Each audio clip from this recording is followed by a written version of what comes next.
Yung booking na nakuha natin, meron siyang may helper, nagkakalaga ng 300 pesos. Sinausap ko yung pick up, ang sabi sa third floor daw manggagaling. Nako, yari, mapapalaban tayo sa buhatan nito mga pards. Yun na mga pards, yung first booking natin, third floor, hagdanan, walang elevator. Tay, nadala mo ba yung iskilan mo? Kailan, naminom na ako. Ayos ang buto-buto. Pang third booking natin mga parts, kaya malaki yung presyo niya. Sabay di man lang dadalhin, umabot ng 1 to mahigit. Kasi meron siyang buwat helper. Ang nilagay na helper ay 450. Siguro buwatan to na matindi na naman. Talagang sulit na sulit yung iskilan ni tatay, gamit na gamit.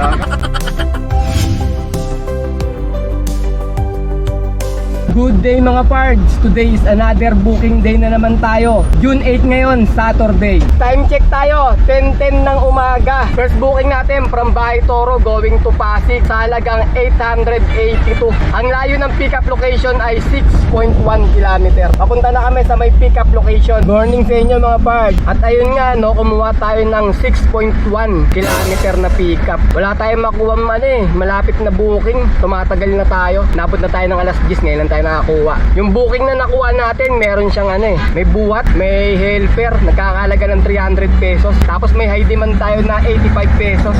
Hinausap ko yung pickup, ang sabi sa third floor daw manggagaling. Ako, yari si tayo maaga, buwat.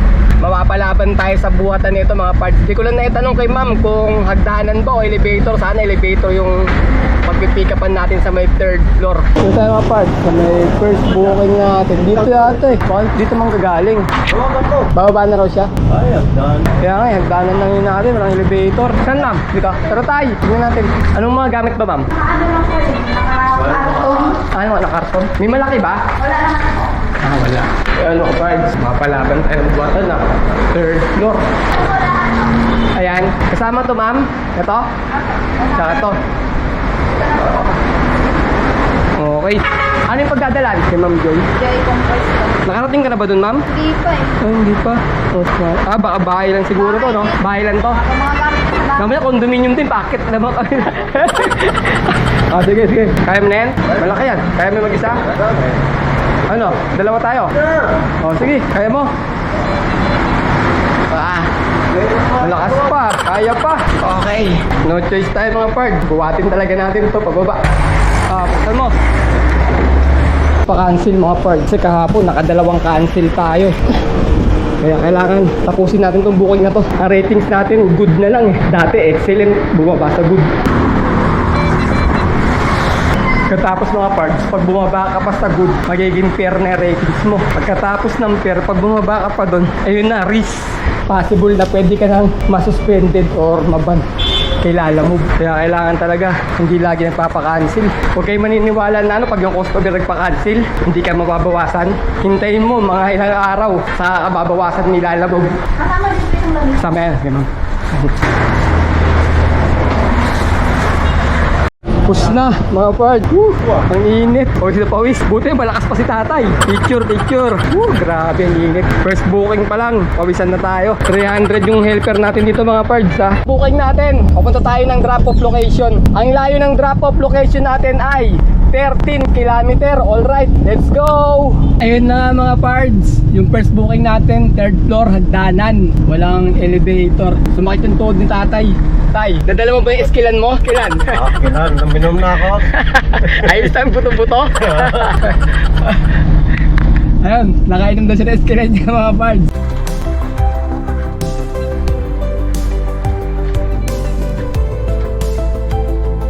Ito, dito na naman.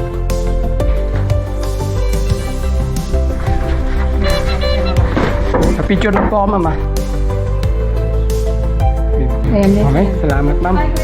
Ay, mga pards, may tip pa.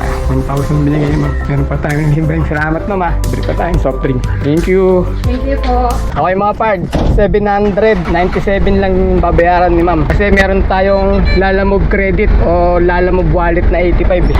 Kaya dapat sabihin natin 800. Ginawa ni ma'am na 1,000 via GCash. May tip pa tayong 200 bukod sa buwat natin ng 300. Ganyan lang, wala nang reklabuhan para kung sakaling may buwat naman eh. Ayun, nagdagdag si ma'am, di ba? Okay sa all right na rin. 200 pesos. Sulit na rin yung ininom niyang Esquilan. Bawi. Mayroon na Esquilan. Nabili Esquilan. Nabawi. Tanghalian muna tayo mga pards. Yung ulam namin. Dinakdakan. Tsaka kaldereta.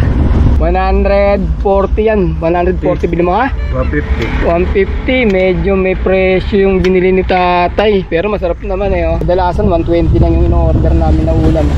With free sabaw. Tapos may bawang tubig. Sakto, bigyan tayong soft drinks ni ma'am. Nung first booking natin.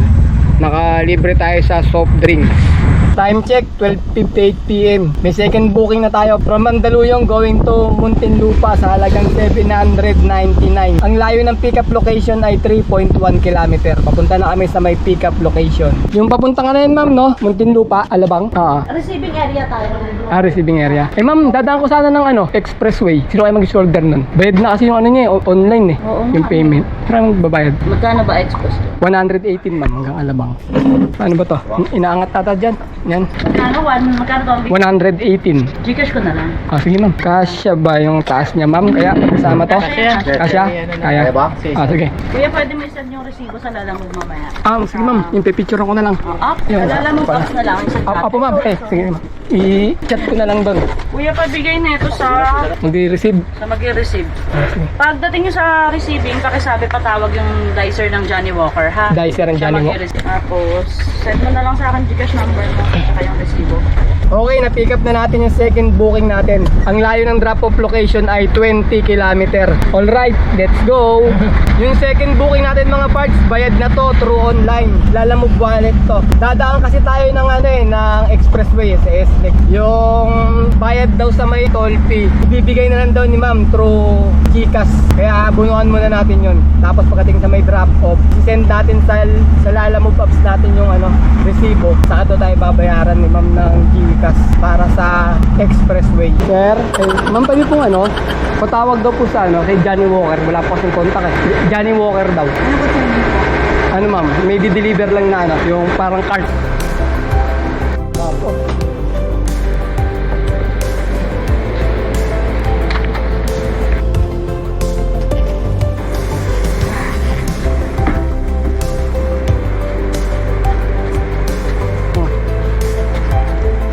picture ako lang ma'am. Ito mga parts, may nakabang na tayo na booking. Dinadrop pa lang natin yung second booking natin. From Muntinlupa going to Diliman sa halagang 1,267.